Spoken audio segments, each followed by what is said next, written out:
Hello and welcome. With us today, we've got Betty, who had an NDE that she's going to share with us. Betty, thank you for joining me. How are you doing? Hey, thanks so much. I'm really excited. Thanks for thinking of me and letting me come and share my experience with you. Absolutely. You are free to start at whatever point you feel is most relevant to the story, and you can take it from there. Okay, cool. So yeah, my story involves a little bit of backstory. So I'll start with just telling you that I grew up in like this very chaotic, dysfunctional home. And like spirituality, anything about God was not part of the picture. My whole family is like a perpetual cycle of addiction and poverty and sexual trauma and abuse. And so, like I started using drugs when I was very young to cope with my experience. And that's how my life just like continued, up until my awakening, which was almost 4 years ago now. And yeah, like I had parents that were drug addicts, and their parents taught them how to use, and my parents taught me how to use. And in 2007, my parents decided to stop using drugs and they committed suicide together because they didn't know that there was any other way to stop using drugs. Wow. Yeah. And, like that death obviously left a really big mark on me. I was already an addict before that happened, but this trauma like gave me this great excuse to use.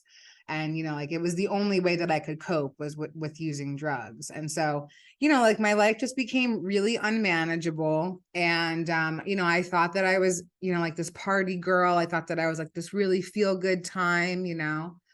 And then, my dis-ease of addiction just continued to progress until it became all encompassing and it became my whole personality. Now I have some language for it, but I was completely immersed in my shadow self. And that's how I acted throughout every second of my day. And, I experienced a lot of other traumas in my life. That wasn't the first one that happened to me. It wasn't the last, but it certainly was the most profound. And, I just used drugs as this great crutch in my life. And until the universe didn't want me to do that anymore. So, what ended up happening was I overdosed around 3.5 years ago, and I went to heaven. Which is a weird sentence to say because when I entered the space of heaven, I was a devout militant atheist. Not only was I an atheist, but I had caused a lot of harm in my life. Like what had happened to me in my young adulthood with my parents, it was the last instance where I allowed myself to be a victim, to feel like a victim. After that, I decided that I was going to be the perpetrator in people's stories. I was going to be the abuser because I was so tired of feeling like I was victimized and abused myself. And so when I entered this space of heaven, I was, I was really strung out on drugs. I was about to be homeless. I was doing sex work for a living. I was a manipulator, a liar, a thief. I was all of the things that you would think wouldn't get you into heaven. And then there I was, just sitting enveloped in the unconditional love and grace of source. And, like just this epic feeling of unworthiness tried to wash over me, like how could I be here? I don't even believe in this. How could I be here? And, it was quickly combated away because from what I understood from the experience, unconditional love is all that there really is. And it was as if my human life had never even happened. I could barely grab any of my life. And so while I was in this experience, I was taken through my pre-birth planning. So, yeah, how some people believe in an afterlife, I was taken through the life before life, and I was shown that I had chosen everything that has ever happened to me. And, like I had been through a lot of adversity. And, even in that space, I was completely combative to it. I was like, there's no way that I picked this or that. And so they took me through the moment when I, as a soul, had chose each partner that I would have my emotional, physical, sexual abuses with, the partners that I would be the perpetrator in their stories, husbands, boyfriends, my sibling, my parents. I picked them and we picked their death together for certain spiritual reasons. I picked the family line that I would be born into because it was about healing a lot of ancestral karma and collective karma. And I knew that being born into this bloodline of, like a very low vibrational energy, I was going to have an opportunity to transform it. And again, like while all this is happening, I'm like just thinking that I'm hallucinating. I didn't think that any of this was real. But I just went with it because I didn't have any other choice. I was like, all right, I'm in it. I'm in it. I might as well keep going. And, like in this moment of being downloaded with this belief, I instantly shifted out of my victim mentality and I rose into my divinity as a co-creator of my experience. Things had no longer happened to me, they had happened for me because on some soul level, I had chosen it for the evolvement of myself. And so, while I was in this space, although I was still very skeptical, I'm probably the only spirit to make it to heaven and actually be pissed. I was like so mad when I got there. I was like, I can't believe that I'm wrong. I can't believe that, like I've been stuck on earth. And so, like I just kept affirming to them that I would not come back.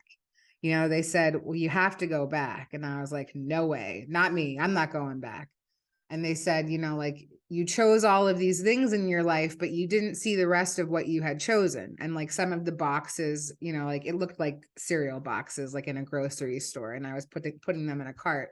And some of them were like, overcoming, recovery, community, all of these spiritual experiences, synchronicities, soulmates, kindred spirits. But I hadn't seen any of that in my life yet because I had only seen the struggle and adversity of all the things I had picked for the beginning part of the life. And they said, like, they said, you're a spiritual soldier. You're sent to earth with a divine mission. The first half of your life has been boot camp. And now you have to go back and carry out the mission. And I'm sure that it's much like people who are actually in the military, like they have no idea what they're getting into. Like they know that boot camp's going to be hard, but they're like, people get through it all the time. And then they're there and there's some guys screaming in their face in the rain, in the mud, and they're doing 100 push-ups. And then, they get to go home after boot camp for a couple of days. And I'm sure that they don't want to go back to finish, like their run in the military. And that's what it felt like for me. They said, you have to go back and do the mission. And I said, I will not go back. And I transformed into like this small child. That's what I perceived. And I was like stomping my hands and my feet, crying on the ground. And I was like, don't make me go back. I will not go back. And I said, I definitely will not go back into her. And I pointed to my body because I could perceive myself outside myself. And they said, okay, you don't have to go back into her, but you do have to go back. And so we'll show you the baby that you're going to be born into. And they showed me this baby. And again, because of like the generation that I'm born in, and I perceived it like a video game. And so they showed me my new avatar, right? And it looked like a computer screen. And I saw the new avatar, it was little baby. And then it showed me all the stats for the baby and all of the adversity and opportunity to overcome in this baby's life. And, I had experienced just so much in my life. And I looked at this baby's timeline and she had even deeper levels of adversity than I had already experienced. And, I just threw my hands up in the air and I said, I'm not starting from zero. Okay. Like I'll go back into her, like begrudgingly. And then I sort of came back into my awareness. My awakening lasted it was like 8 hours. It started, late in the afternoon and I didn't wake up, like back in my awareness until past midnight. And it was a long experience. I have some language for it now. It was a Kundalini awakening that transported me to the space of eternity. And Kundalini energy is described as life force energy. Some people call it receiving the Holy Spirit in the Western world. And Kundalini energy is described as a coiled snake at the base of your spine. And when your Kundalini awakens, the serpent straightens up. And so it activates all your chakras. And so as my chakras got activated, when my crown got activated, my spirit shot out of my crown and went into the space of eternity. And that's where my experience took place. And so I came back from this experience. I just wrote it off as drug-induced psychosis. Like I said, I was an atheist. I was a drug addict. I was a sex worker. Like this was not part of my picture. And I just thought that I got so messed up that I was talking to God, you know? And there was two messages that were very loud and clear while I was there. One was obviously you have to go back to earth. The other was you have to stop using drugs and you have to come on to your mission. And I just didn't know how to do that, you know, and I had a physical dependency to heroin. And so, you know, it wasn't an option to stop using because I too fearful of getting sick. And so I just went about my life. And then the universe stepped in a very loud, tangible way. And all these divine synchronicities started to take place to get me onto a different path. So all the drug dealers that I had been dealing with for over a decade all simultaneously decided to change their lives and stop selling drugs. Like people that did not know each other, so that I had no way to get drugs. And then drugs just began to not work. And I was on day 3 of heroin withdrawal, which is the absolute worst. It's like what's depicted in films. Like it's when you're sick all over yourself, sweating, your skin, your bones are on fire, and like you are welcoming death. And I was laying in my bed, just so sick. You know, I had been on opiates for nearly 25 years.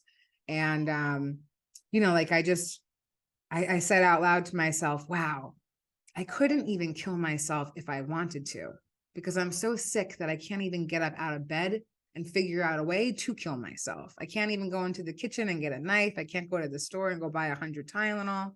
That's how sick I am. And in that moment, I heard this voice and it told me it said, you can request what you want fixed. And, you know, I was like in the throes of desperation. I was willing to believe anything. And so I was very over intellectual about it. I said, okay, I want my pain receptors and my neurotransmitters fixed. I want to no longer be physically dependent on heroin. I didn't say that I wanted to be rid of my drug addiction because I still wanted to do other drugs. I just didn't want to be physically dependent to this one substance. And so I laid back and I felt these X's go across my forehead. And these 2 little men appeared in my mind's eye, and they were wearing white lab coats, and little lawnmowers appeared in front of them.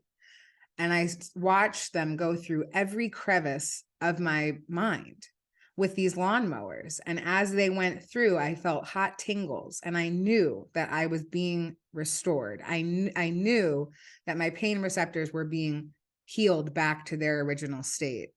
And then it felt like a palm came on my forehead, a plunger on the top of my head.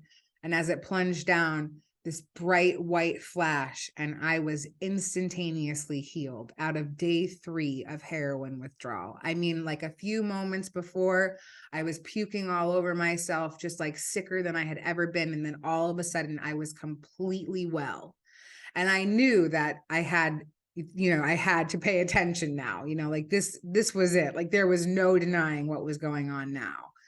And so, at first I thought that I had to tell the world about this, like, oh my God, healing is possible. God is real. And so I went out and I started sermonizing on the New York City subway system. I was like evangelizing, like going through the subway cars saying like, source is real, source is benevolent, source loves you, don't eat McDonald's, it's poison. And like, I mean, I was just completely wacky and like completely out of my mind. And then my integration process started to take place after that, after I made a fool of myself for a couple of days. And, like I was sitting on this train and I had nowhere to go, nothing to do. I was just completely lost and confused. And this man appeared across from me, and he was wearing a 12-step fellowship necklace.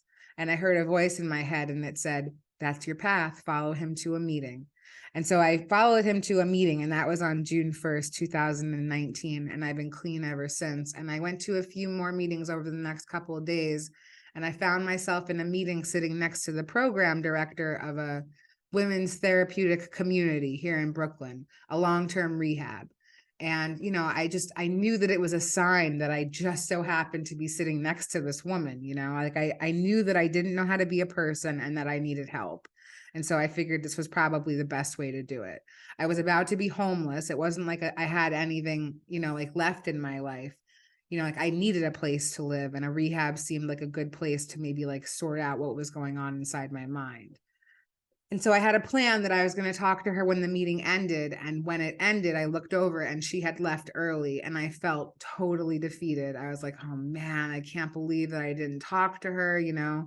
But I knew that I was going to call there. And so I went on the bus to go home. And when I stepped onto the bus, that woman was sitting right there. It was like this, like this fail safe plan. Like the universe was not going to let me fail. There were situations put in place for me to step onto my journey. And I ran up to this woman totally manic, and I was like, oh my God, you're an angel. You're sent to earth. You're here for me. I can't believe it. Thank you so much. Can you help me? Can you help me? And she said, yeah, we can help you. Come by tomorrow. We have a bed for you. And I went there with just the clothes on my back. Like I said, I didn't have anything. I had no money, no prospects, no dignity, no sanity. And I went into this program and I stayed there for 17 months. And that's where I integrated my spiritual experience. And I didn't have any language for anything that had happened to me. There was nobody there that understood what I was talking about. I had a safe space to sit and heal and feel and learn. And I had this insatiable thirst for knowledge. I wanted to know everything about spirituality. I read every sacred text. I read every book I could find about metaphysics and the law of attraction. And I began to manifest my reality. And teachers came and found me inside of a rehab. This is how I know that my experience was a true one, because of all the divine synchronicities that took place after. And like this man came by to volunteer his time at the rehab, and he was a meditation teacher, and he was coming from a Buddhist temple, just randomly, like just totally divine, and synchronized. And this man helped me on my journey in such a huge way. And he let me know that I wasn't alone, and that the thoughts that I was having, they were true thoughts about eternity and the true nature of reality. And, all of these like conscious questions that were coming into my mind, all these quantum questions. And as the sort of like constructs of society started to dissolve in my life, I was able to start building new ones. And like while I was there, I went to school to become a peer advocate, and I have a job in the recovery field now, which is just totally incredible. Like I used to do really unsavory things to make money. I caused a lot of harm to myself and to other people in the process. And today I have this amazing opportunity to make a universal amends, and I assist people on their healing journeys today. And it's more than I ever could have thought for myself. And, after my experience, it was as if every cell in my body absolutely demanded to transform 180 degrees. I had no choice. I mean, even the foods that I was eating before, I could no longer process them in my body. I got rid of like no meat, no dairy, no gluten, no caffeine, no drugs, no alcohol, no nicotine. It was like everything in me was saying, like, you have to be different, like you have to do something different. And yeah, my whole life is so different now. And I have all of these great techniques that I use to stay fit in my spiritual journey. Like I study A Course in Miracles, which is a metaphysical text channeled by Jesus. And it has a workbook inside of it. So I do daily lessons. I study the Baha'i faith with a wonderful group of people. I'm in 12-step fellowship. So I practice the 12 steps, which is a very spiritual program. And I belong to a group for near-death experiencers and spiritual experiencers on the IONS platform. And my life is so immersed in community today. And, my life before my awakening was just complete depravity and isolation. And for me, like part of my spiritual purpose is being immersed in community and bringing community together. And anyway, I'm so grateful I was able to share that piece of myself with you. Thank you so much. Absolutely. Now, I really remember the first time I heard your story. Usually what I do is I'll put like interviews and stuff like that in my earbuds and go to sleep to them. And your story snapped me awake because it sounds so similar to mine, Mm. where I'm not trying to make this all about me, but in a nutshell, Like my story was a suicide attempt, 2 suicide attempts, 1 near-death experience. Then I did go homeless and lived on the streets, and then when I lived in a homeless shelter is where I discovered the law of attraction and started using it from there, and one thing I didn't mention off camera was that my career now was a manifestation. It was an accident, but so and the question I had was, one of the things that I've come to learn through all my spiritual journey is that I have not had very many lifetimes on this planet at all. Would you consider yourself to be one of those volunteers who came here to help? I do perceive that I'm a second wave volunteer, but I also perceive that I have been on Earth for a long time. So, and it does talk about it in some of the Dolores Cannon literature Mhm. that even if you are a volunteer, it doesn't necessarily mean that you've never been here Yeah, before. yeah. But lots of the volunteers have never been here before. But I do perceive that I've been here for the whole of creation here. Mm. And yeah, so Yeah, one of my spiritual mentors who has passed now, her name was Naya. She refers to those as long-term humans coming out of the game. And like well, everybody has, there's a lot of ambiguous terms in the spiritual community, but like the term star seed, typically when I use that word, I don't just mean any volunteer. Typically what I mean is a volunteer who's never been here before, you know. So that's very fascinating to see, because most long-term humans who have been here since the beginning, they get so wrapped up in the game. I don't think I've ever met one before who's figured it out and started coming out of the game, you know? Yeah, well, I do think that that's part of what's happening with the ascension process right now is that we're all meant to gather the awareness of the game and come out of the illusion. So for me, and it talks about it in some of the spiritual teachings that I subscribe to as well, like in A Course in Miracles. In A Course in Miracles, it says that we're inside of a dream, and for most of us, this is a nightmare. And the thing is to gather enough awareness to reprogram yourself to be able to make it the happy dream. Like, so for me, it's not really about, at first I thought I was about leaving. I just was doing whatever I had to do to get back to heaven. Like that's all that I thought that I was doing. And then I realized that it's not about going back to heaven, because heaven is actually here. It's just about removing the blocks to love that I have in my experience here on earth and creating heaven here. Do you feel like that Kundalini experience was something that most people could access, or do you feel like that was something that was pushed on you to snap you awake? Maybe both. For me, it was part of my pre-birth planning. So my awakening was going to happen no matter what. And this is how I know that this is a multiverse. I mean, it was some of the information that I was also downloaded with, but everything, I believe everything is happening simultaneously at the exact same time. So like, yes, I am a star seed from the constellation of Orion. I'm there now. I'm also perceived that I'm here, and I'm also in a million other galaxies all simultaneously, because this is an infinite universe. But like, my human logical mind can't really wrap itself around that, and so we use things like in a linear fashion to sort of comprehend. And the thing is that we're expanding our awareness no matter what. Like, just the idea of believing in star seeds or believing in volunteers, that's an expansion of our consciousness.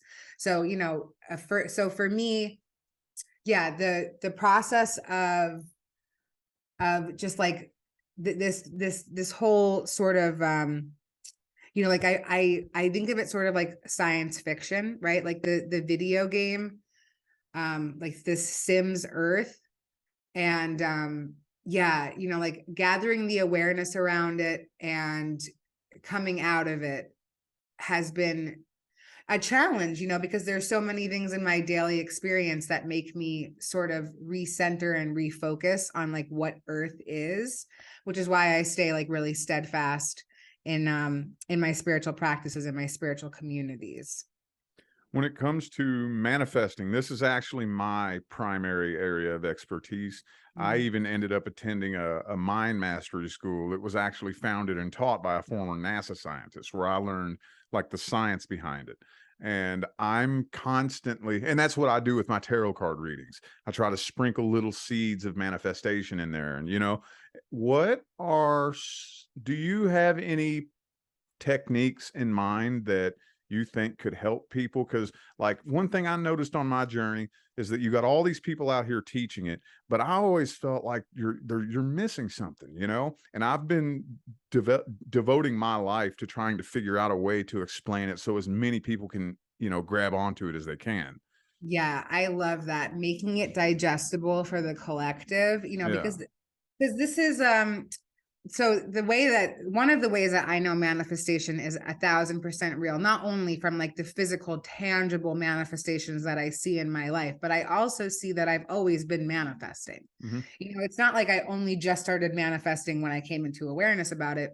Yeah. My whole life before was manifesting because of my own thoughts. So, like, my thoughts were I wake up in the morning, I'm a drug addict, I'm a prostitute, I'm impoverished, I'm homeless. Those are my thoughts. And so that's the experience that I was having, and it wasn't until this awakening that it snapped me out of it. And I said, okay, maybe I should start thinking different thoughts, like if this isn't the experience that I want to have. So for me, I read Gabrielle Bernstein's books, and she has a very digestible way of explaining manifestation to the collective. And thank goodness for her, because that's how I became really introduced to it, and just practicing little things. So for me, with manifesting, it gets a lot easier when I'm taking care of myself, when like I'm in a good state mentally, because like I said, I'm constantly manifesting everything around myself.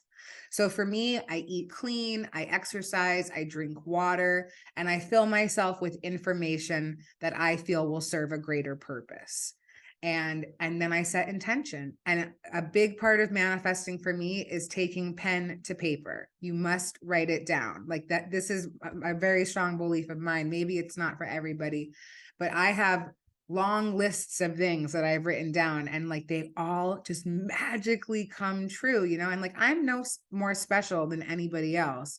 We are all infinitely special, and we all have access to this. It's just about the belief in it, So now I believe in manifesting. So manifesting happens in my life because I have a very strong belief around it. And the thing is that I have to get rid of the beliefs that don't that they're not cohesive with that, So like if I have a belief that I'm a victim to the world, or like there's these powers that be that are in control and they don't want good things for me, then I can't manifest things, because those two beliefs contradict each other. So I think that for me, the easiest way, or like, some of the ways that I think it's digestible to think about manifesting is I believe that the things I desire are they're already in my world, and I'm open to the universe surprising me. Because yeah, it's like being a little kid on Christmas morning, like opening up a present, like I don't know what's in here, but I'm so excited. And that's the way that I approach manifesting now, because I don't always know what's for my highest good. I might want a Corvette and a bag of cash, but that might not be for the highest good for myself, and more importantly, the highest good for all. So now I try to manifest like attributes in my life. I ask for peace, serenity, calm, spiritual connection. And I find that when I have those attributes, my physical world changes a lot quicker. Absolutely. Yeah, that was because, to me, I'll be the first to admit that was the first thing I ever set out to manifest was the material stuff. And the funny thing that I learned when I started learning the science behind it and how it works, you start learning that everything kind of manifests the same way. So for me, I feel like whenever you figure out how to manifest one thing, like money, for example, that's like the most kindergarten baby step, and everybody thinks that's the end all be all. But when you're like, oh, well, if this is how the energy of money works, then this is how the energy of everything works. And it sets this domino effect to where you see that everything kind of functions on the same operating system. When it comes to like writing things down, do you have a technique? Do you write it in a certain way? Well, I always write in affirmation. So like I am, I have, not I want. If you affirm to the universe that you want something, it means that you do not currently have it. And that's not how manifestation works. So always an am or a have statement. like just an affirmation, like, hey, this is my life. Of course, I am successful. I am, I am healthy. I am healed. I am, all of these things. So that's definitely one of the techniques with writing. Okay. Awesome. Would you be would like I'm sure that once I post this, there will probably be some people that would want to reach out to you. Are you open to that? Oh yeah, definitely. I love making new friends on the spiritual journey. It feels like meeting new classmates, but not like high school classmates, like kindergarten classmates where like you're actually excited to meet them and love them and know them. So yeah, I'm always really excited to meet new people. Awesome. What's the best way to get a hold of you? So I'm on Instagram. My handle is Buddha.Betty. And I'm on Facebook and YouTube, and my handle is Buddha Betty there as well. And yeah, like if you have questions about recovery or manifestation, or you just are looking for some spiritual community or a new friend, I'm definitely open to connecting. Awesome. Did you have anything else you wanted to promote? Do you have any books or anything out there? Nope, not yet. Okay. I am Well, an author. I affirm it. It's happening. okay. Yeah, Yeah. I feel you. Well, that's awesome. Amazing story. Awesome advice. Before we wrap it up, would you have a positive message you would want to share for the viewers? Yeah, I really like sharing this Wayne Dyer quote because it's changed my whole life. But it is, when I believe it, I'll see it. Believe, believe, believe, and it will be shown to you. Amazing. Well, thank you so much, Betty. That was awesome. One of the coolest interviews I think I've done on this channel. So thank you so much for being my guest. You have a good day, and I wish you the best. Thanks so much. All right. Bye bye.